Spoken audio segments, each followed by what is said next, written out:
प्रातः क्लास चल रहा था 23/7/1967।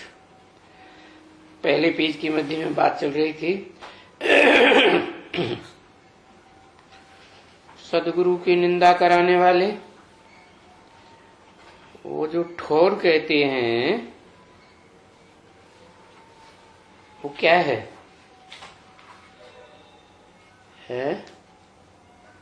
वो तो सन्यासी लोग ऐसे ही बोलते रहते हैं, ठौर नहीं मिलेगा, हमारी निंदा कराएंगे, हम सदगुरु बन के बैठे हैं। अब वो सदगुरु तो कोई होते नहीं है, सब झूठे गुरु। देखो में तो गाया हुआ है सदगुरु एक, अकाल मूर्त। तो जो एक सदगुरु है उसकी क्या ठौर है?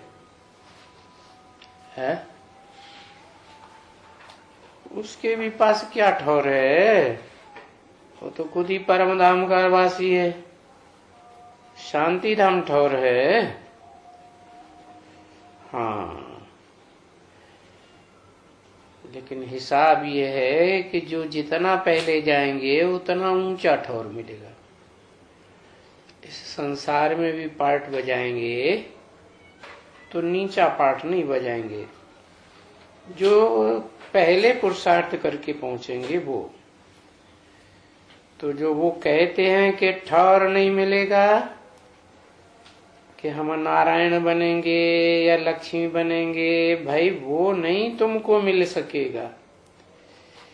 इसलिए अभी से ही पुरुषार्थ करते रहो, क्योंकि इसमें तुम बहुत शीतल बन जाएंगे। किसमें है?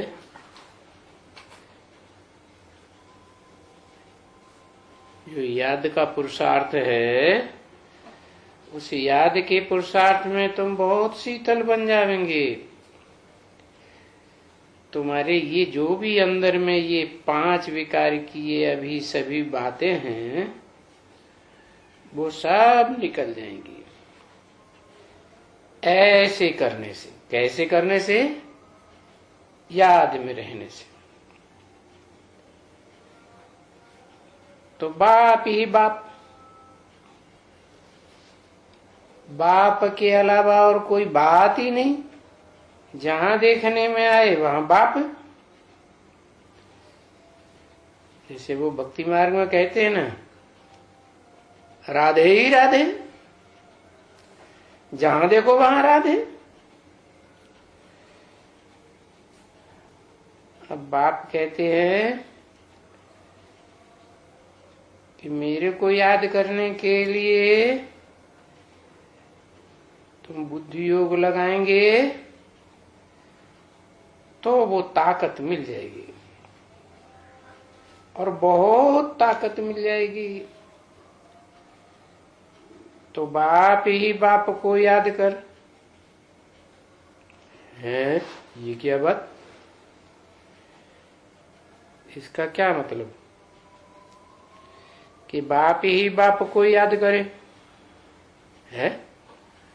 इसका मतलब है कि एक निराकार बाप और एक साकार सृष्टि का बाप। तो साकार सृष्टि का बाप अगर इस दुनिया में सन्यासियों जैसा मान मर्तबा जो मिलता है उन्हें, कितना मान मर्तबा मिलता है। ऐसी स्टेज अगर बनानी है तो साकार मनुष्य सृष्टि के बाप को भी बाप ही को याद करना पड़े, सुप्रीम सोल को याद करना। या कोई भी धर्म पिता है, अगर वो अपनी जनरेशन में ऊंच पद पाना चाहते हैं तो क्या करना पड़े? निराकार को याद करना पड़े, फिर साकार को छोड़ दिया जाए। छोड़ते नहीं है वो धर्म पिताएं, निराकार को याद करते हैं या साकार को याद करते हैं? तो निराकार को याद करने से उन्हें प्राप्ति हो जाती है, कर पाते हैं,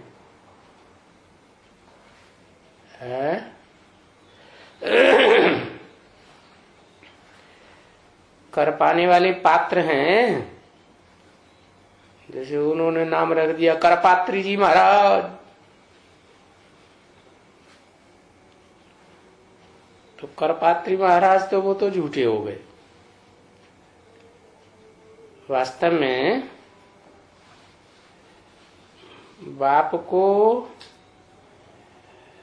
याद करने वाली जो परसेंटेज की बात है वो प्राप्ति के ऊपर है आधारित। क्या? जितनी जिसको प्राप्ति हुई है उतनी ही याद भी आवेगी। तो अभी करना क्या है? अभी काम करते रहना है। क्या? कर्मधारा को नहीं छोड़ना है। ऐसे नहीं कि कर्म इंद्रियों के कर्मों को छोड़ देना, खाना नहीं बनाना, कोई धंधा धोरी नहीं करना, नहीं। कर्म इंद्रियों के कर्म करते रहना है। ऐसे भी बाबा नहीं कहते हैं कि कर्म न करो। कोई भी कर्म इंद्रिय की बात, ऐसे नहीं कोई एक कर्म इंद्रिय से कर्म करो दूसरों से न करो। सभी कर्मेंद्रियों से कर्म करो, क्योंकि ये है पुरुषोत्तम संगम युग। क्या? पुरुषों में उत्तम ते उत्तम बनाने वाला युग। तो कितने हैं पुरुषोत्तम है इस मनुष्य सृष्टि में? कितने पुरुषोत्तम देखने में आते हैं? पुरुष माने आत्मा। उन आत्मा देहधारी को आत्मा कहा जाता है। तो वो कितने देहधारी हैं इस दुनिया में जो उत्तम कहे जाए?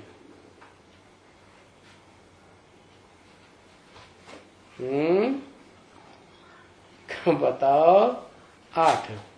ये तो गिनती गिना दी, पता कैसे चलेगा 8 में कौन कौन है?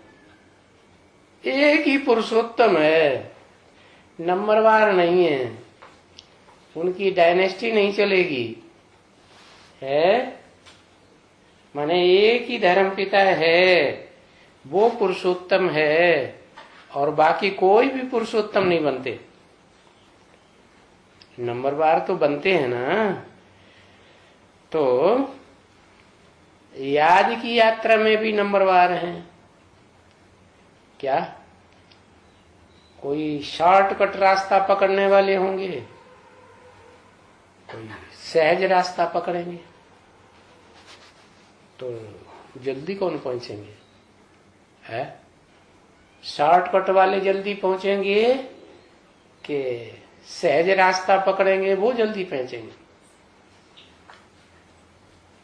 जैसे हाईवे होते हैं तो बड़े घूमघाम के बड़े बड़े शहरों में तब हाईवे से जाना होता है, और एक शॉर्टकट रास्ता होता है, छोटे छोटे रास्तों में से होते हुए फटाक से निकल गई। अब कठिनाई किसमें होगी? है? और कठिनाई क्यों होगी? शॉर्टकट तो सहज होना चाहिए है। कठिनाई इसलिए होगी कि शॉर्टकट रास्तों से वो ही जा सकेगा, छोटे छोटे रास्तों से, जिसको जानकारी होगी। जानकारी माने ज्ञान। ज्ञान होगा तो शॉर्टकट पकड़ सकेंगे, और ज्ञान धर्म पिता है, धारणा नहीं करते। क्या? रास्ता शॉर्टकट पकड़ते हैं। क्या? अगर है जो बहुत पावरफुल बन गया तो वो किसकी याद से पावरफुल बन गया है? इस सृष्टि में जितने साकार हैं वो तो सब भोगी। इस सृष्टि में पार्ट बजाने वाली एक ही आत्मा है जो अब उगता है, लेकिन थोड़े समय के लिए आके पार्ट बजाती है। बाकी तो कुंभकर्ण नींद में सो जाती है। कुंभकर्ण कैसा पार्ट बजाता था है? 6 महीने सोता था और बस एक दिन के लिए जागा, धड़ाधड़ उसने सोने की लंका बनाई थी। ऐसा ही शिव बाबा का पार्ट है। अब वो पार्ट निराकार का है कि साकार का है? निराकार का है। अच्छा, निराकार कैसे पार्ट बजाएगा? फुदुक फुदुक के। वाह भाई, वो बिंदी फुदुक फुदुक के पार्ट बजाती है? वो बिंदी किसी स्वरूप में प्रवेश करती है, जिसमें परमानेंट प्रवेश करती है, मुकर्रर रत कहा जाता है। उसके द्वारा संग का रंग ऐसा लगता है कि वो भी निराकारी हो जाती है? जो गुरु के नजदीक ज्यादा बैठेगा वो गुरु से ज्यादा प्राप्ति करेगा ज्ञान की, या जो कभी कभी घंटे 2 घंटे के लिए आगे बैठ गया तो ज्यादा ज्ञान की प्राप्ति होगी?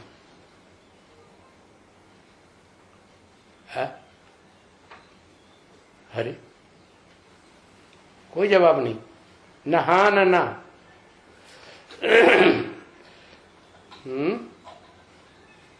कहते हैं कि तोते थे अमरनाथ के मंदिर में, उन्होंने थोड़ा टाइम उस ज्ञान सुना और थोड़ा सुनने के बाद चले गए बाहर की दुनिया में मंदिर से। और जो कबूतर थे वो लगातार बैठे रहते थे। तो ज्यादा ज्ञान कौन सुनेंगे?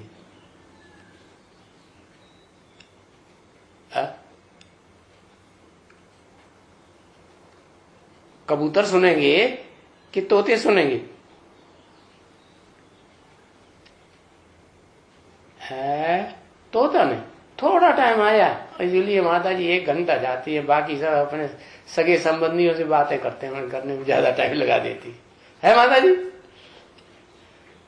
बताओ, बात सही है। माता जी तोता है, बहुत सुनाती है ज्ञान, टियो टियो टियो टियो टियो टियो। ज्ञान की कंठी पड़ी रहती है। ये तो ठीक बात है। बताया भले 1 घंटे भी आते हो तो भी अगर बाहर जाकर के बुद्धि योग लगा रहता है, मनन चिंतन मंथन में बुद्धि रहती है, मन भी लगा रहता है जो बाबा ने सुनाया, मनन चिंतन मंथन करने में है, नए नए पॉइंट निकालने में, और वाचा भी लगी रहती है दूसरों को ज्ञान सुनाने में। क्या? और दृष्टि में भी बाबा की याद होने से दृष्टि भी चारों तरफ जहां जाएगी वो याद की दृष्टि जाएगी। कान भी दूसरों से जो सुनेंगे, हियर नो विल, फालतू बातें नहीं सुनेंगे, सुनी अनसुनी कर देंगे। कोई ज्ञान की बातें सुनाएगा तो लेन देन करेंगे, क्या वार्तालाप करेंगे। तो सभी इंद्रियां जो है अगर ईश्वरीय कार्य में ही लगी हुई है तो बाहर जाकर के बाहर की दुनिया में भी संग किसका किया? एक का किया ना।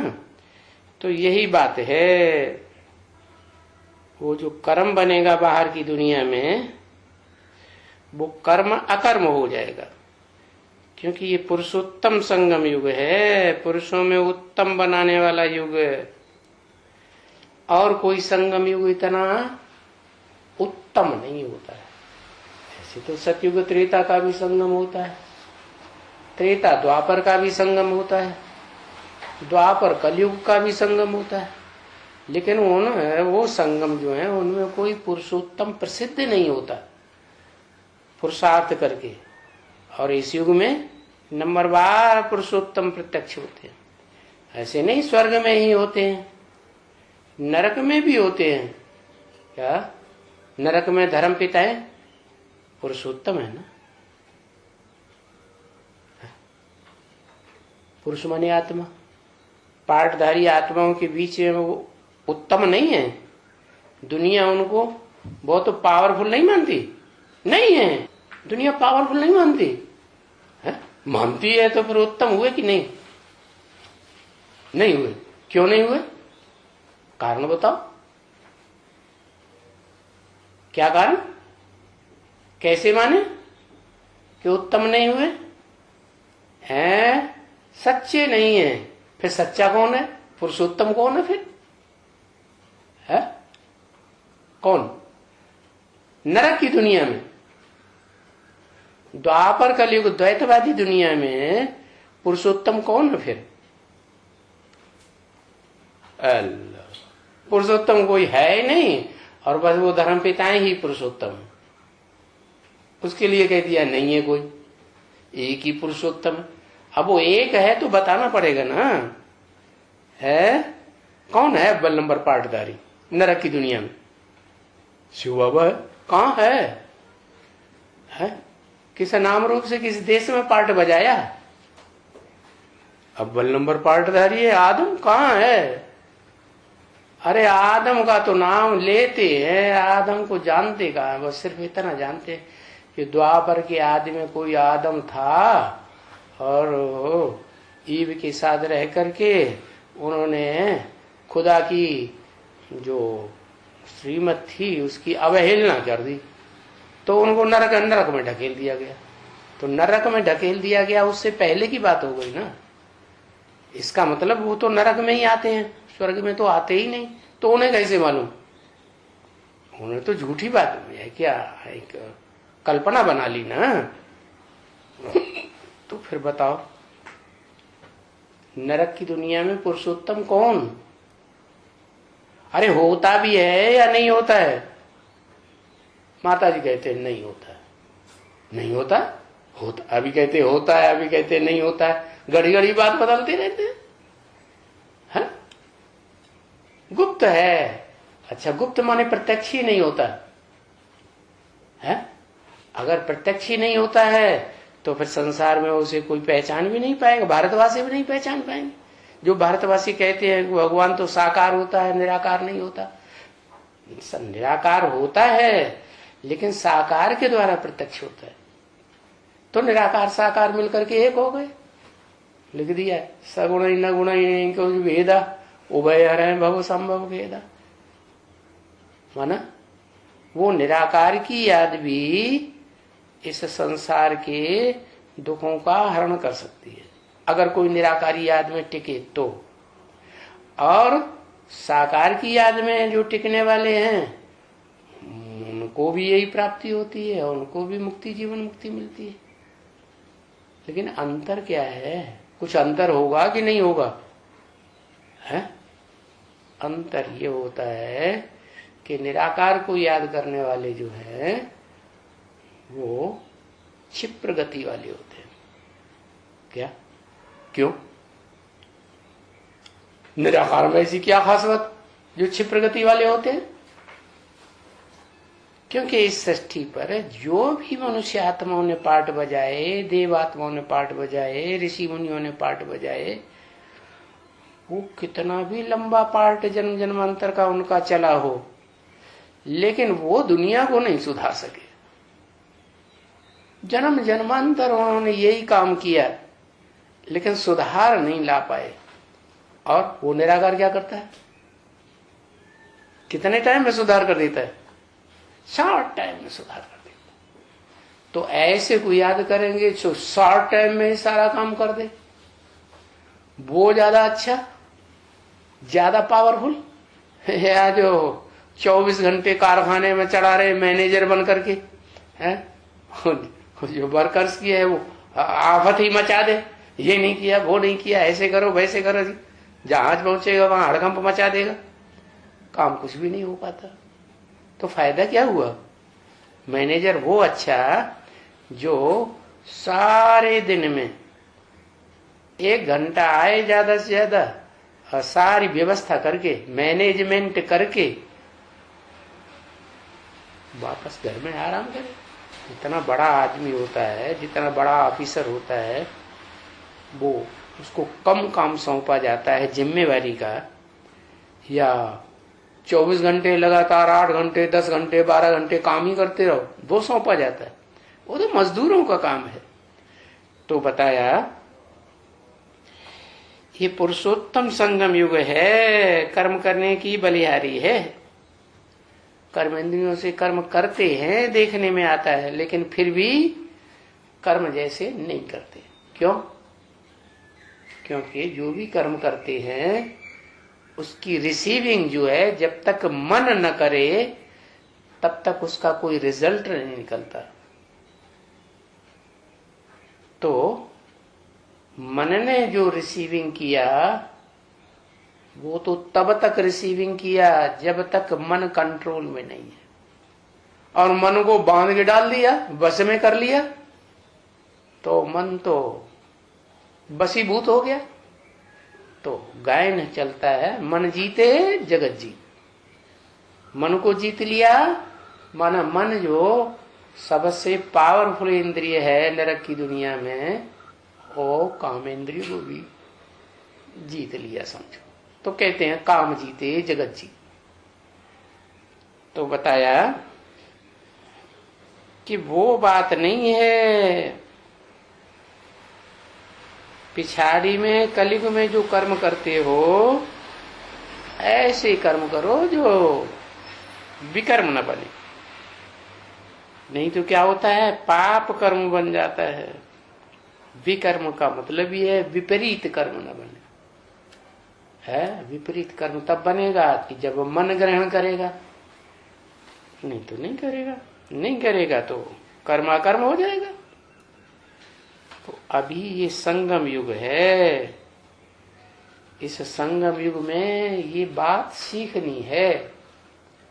क्या क्या सीखनी है? सीखने को क्या है? अरे सच्चाई को सीखना है, ज्ञान सीखना है, जानकारी लेना है। जो जानकारी है वो है किसकी जानकारी? निराकार की भी जानकारी। लेकिन वो तो निराकार है, कैसे जान पाएंगे? तो जिस मुकर्रर रथ में प्रवेश करता है उसकी जानकारी।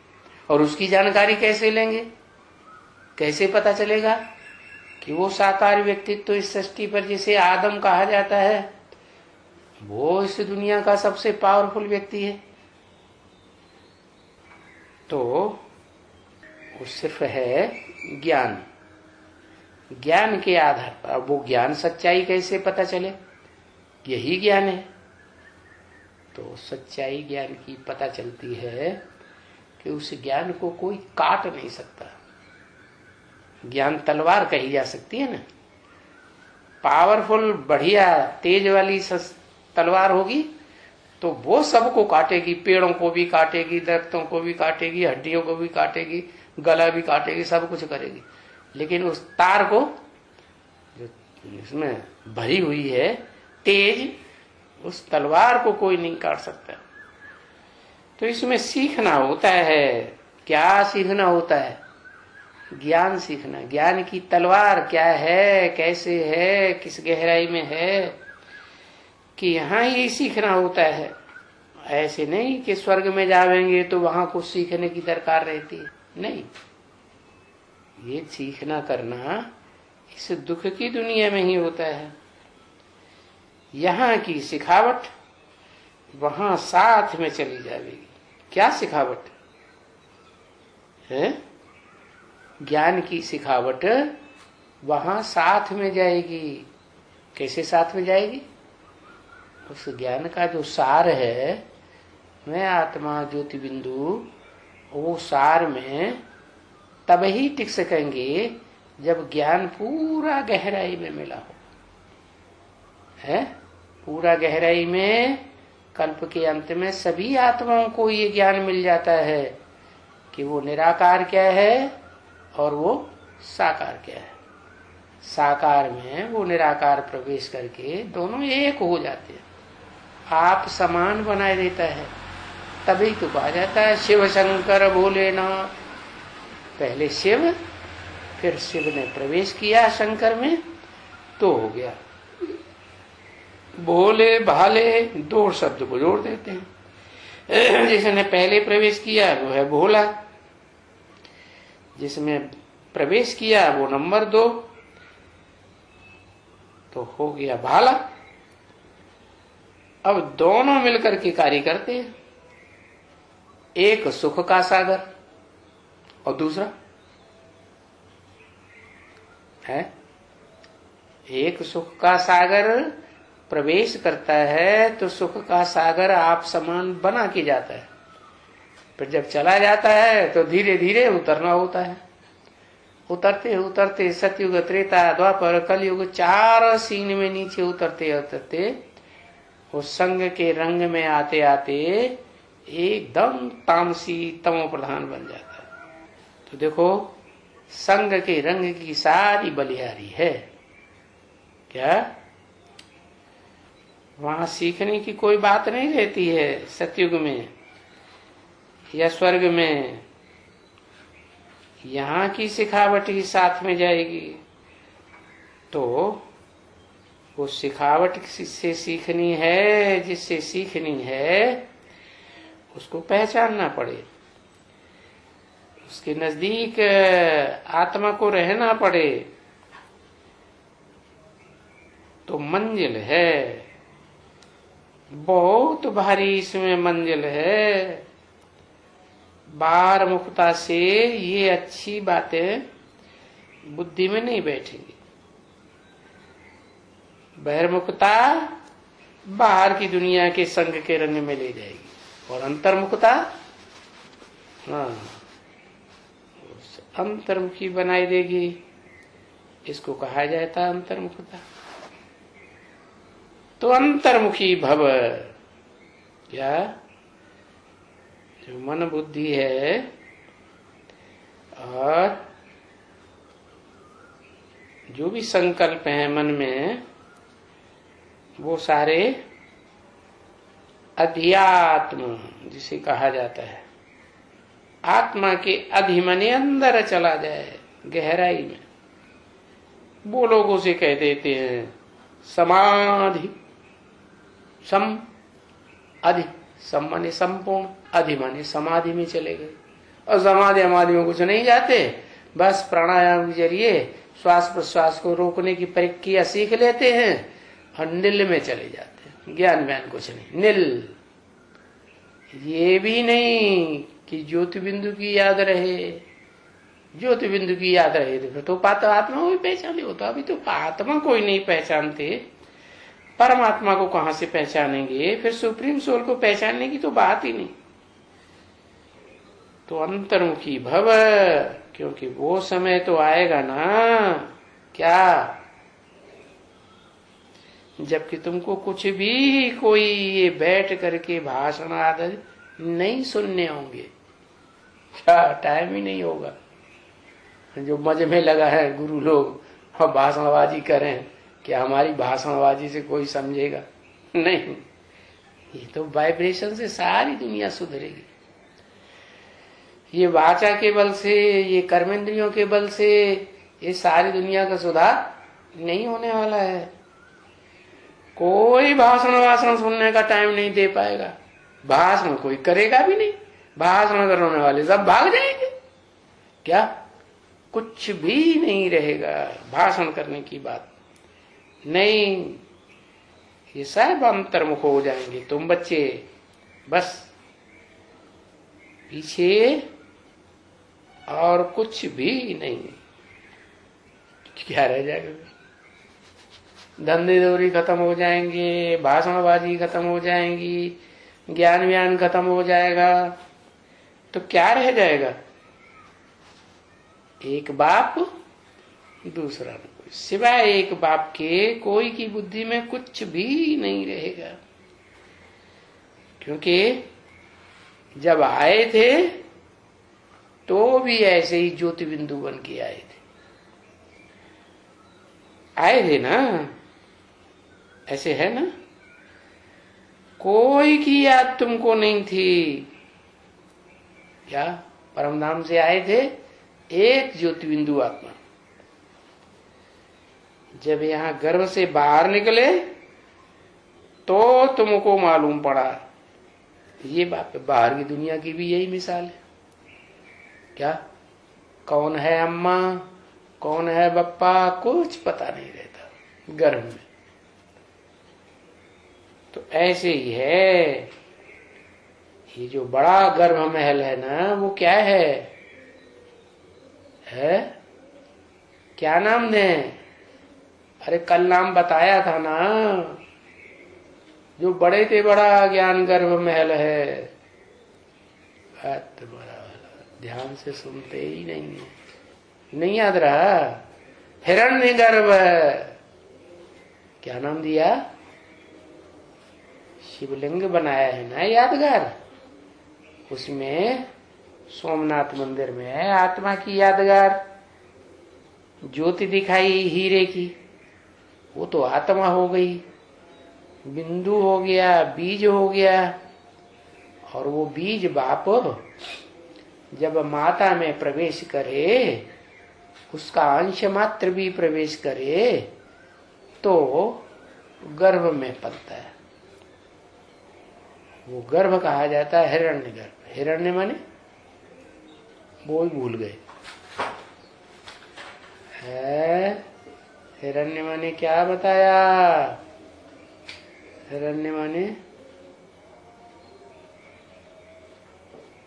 प्रवेश बताया। हिरण्य माने हाँ सोना बताया था। सोना माने सच्चाई।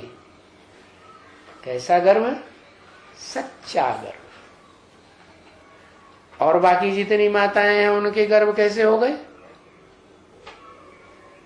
नंबरवार कहे या सब सच्चे कहे? 100% नंबरवार हुए ना। तो बताया जब गर्भ से बाहर निकले तो तुमको मालूम पड़ा ये बाप है।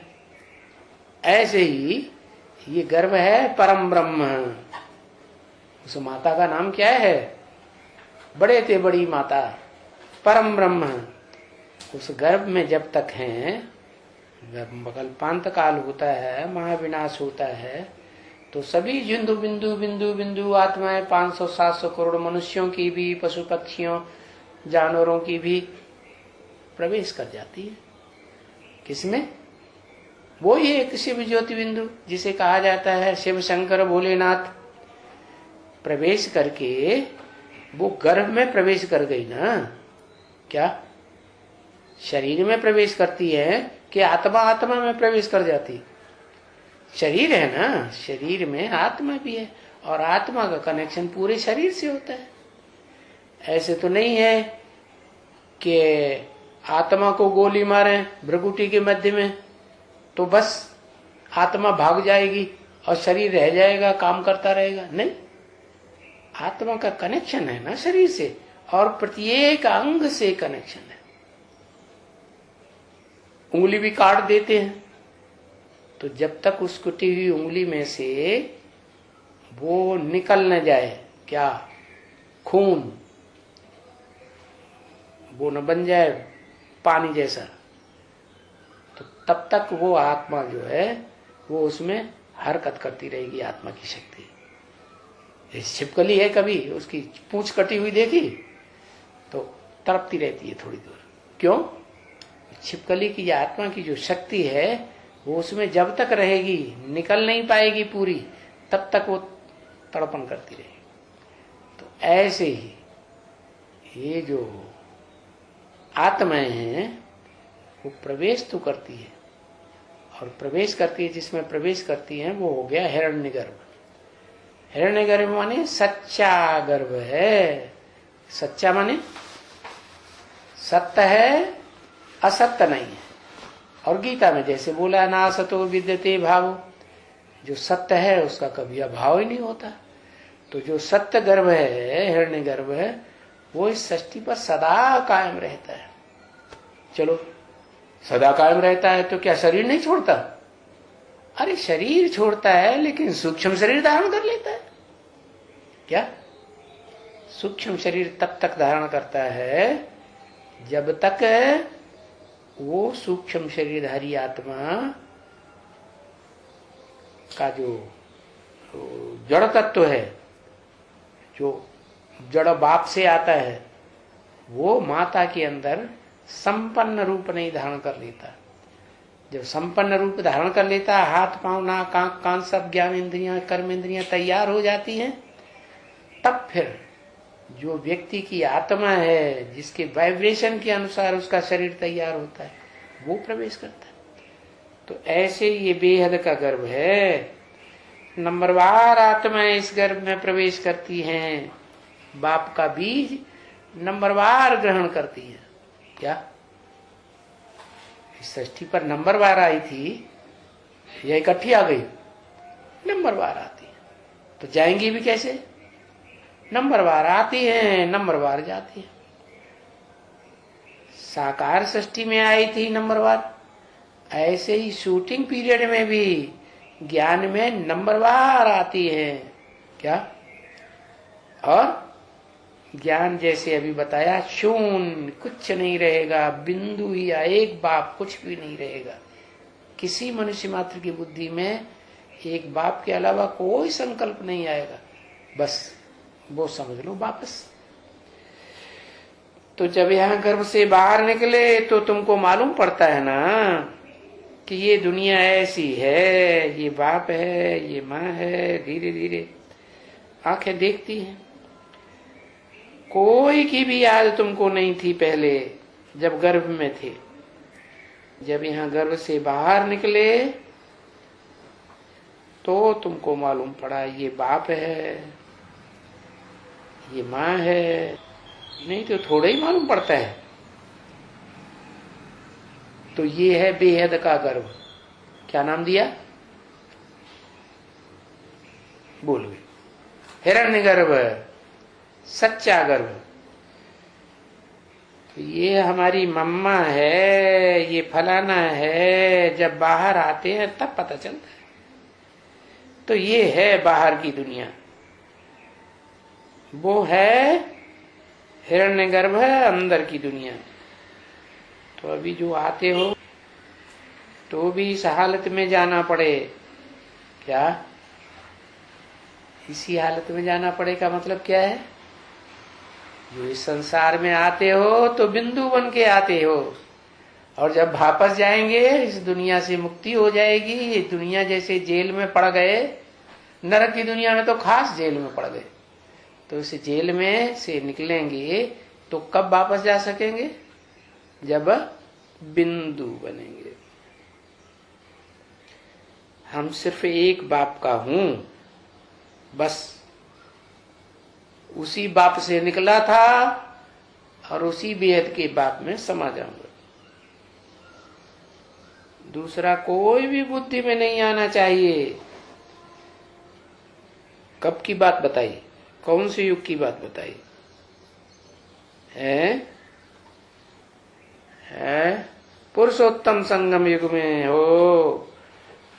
तो पुरुषोत्तम संगम युग में कोई दूसरा याद नहीं आना चाहिए। याद तब आता है क्या? रसगुल्ला कब याद आता है? जब रसगुल्ला खाया होगा तो याद आता है। तो संगम युग में अभी कोई नए नए संबंध नहीं जुटाना है।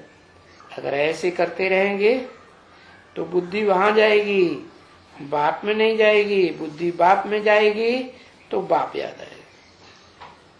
तो बुद्धि में कुछ भी याद नहीं आना चाहिए। नील बनाना है। नील माने सिवाय एक ज्योति बिंदु बाप के कुछ भी याद ना आए। बाबा मंजिल बताए देते हैं। क्या मंजिल बताई? ये मंजिल है तुम्हारी हिरण्यगर्भ है, परम धाम, बड़े ते बड़ा। तस्मिन गर्भम दधाम्यहम। ये ज्ञान का बीज जिसमें डालता हूं वो है बड़े ते बड़ा गर्भ, माता।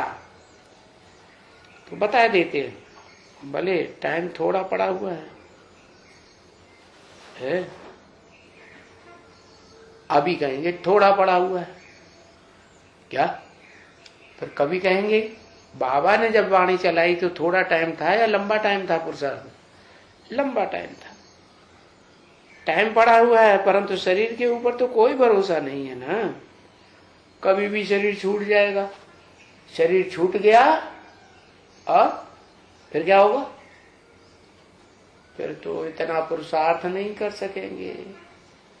4-6 साल तो बुद्धि मजबूत होने में लग जाएगी।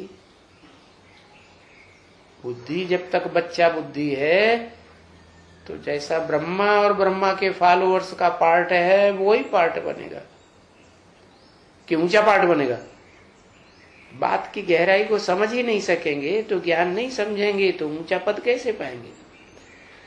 तो शरीर का कोई भरोसा नहीं है, शरीर कब छूट जाए, कब बच्चा बनना पड़े, गर्भ में प्रवेश करके तड़पते रहेंगे। इस दुनिया में भी कोई सुख थोड़े ही है, वहां बाप की छत्र छाया भी नहीं होगी। और यहाँ तो अभी ज्ञान में आ गए, बाप की छत्र छाया में आ गए, है ना बच्चे। सो कोशिश करके ट्रायल करते ही रहना चाहिए। किस बात की है? किस बात की ट्रायल करना चाहिए कि मैं ज्योति बिंदु आत्मा हूं। ज्योति बिंदु आत्मा, बाप भी ज्योति बिंदु आत्मा, क्योंकि बाप और बच्चे एक जैसे ही होते हैं ना। बाप सांप जैसा तो बच्चा भी सांप जैसा लंबा, बाप हाथी जैसा डील डोल वाला तो बच्चा भी हाथी जैसा डील डोल वाला, बाप चींटी जैसा छोटा तो बच्चा भी चींटी जैसा छोटा। तो ऐसे ही है आत्मा ज्योति बिंदु, तो आत्मा का बाप भी ज्योति बिंदु, निराकार, इन आंखों से देखने में नहीं आता। तो ये ट्रायल करते रहो, मैं आत्मा ज्योति बिंदु, मेरा बाप भी ज्योति बिंदु। घरों में भी शांति होनी चाहिए। अशांति का वाइब्रेशन बना रहेगा तो अशांति का वाइब्रेशन कब बनता है? कोई भी घर में अशांति का वाइब्रेशन कब बनता है? अपवित्रता से। हाँ, तो घर में कोई भी कलेश वगैरह नहीं होना चाहिए। है कोई भी कलह कलेश होता है तो इसका मतलब क्या हुआ है? आजू वाले देखेंगे, सुनेंगे कि यहाँ तो इनके घर में पहुंचने से हमारी अवस्था ही खराब हो जाती है।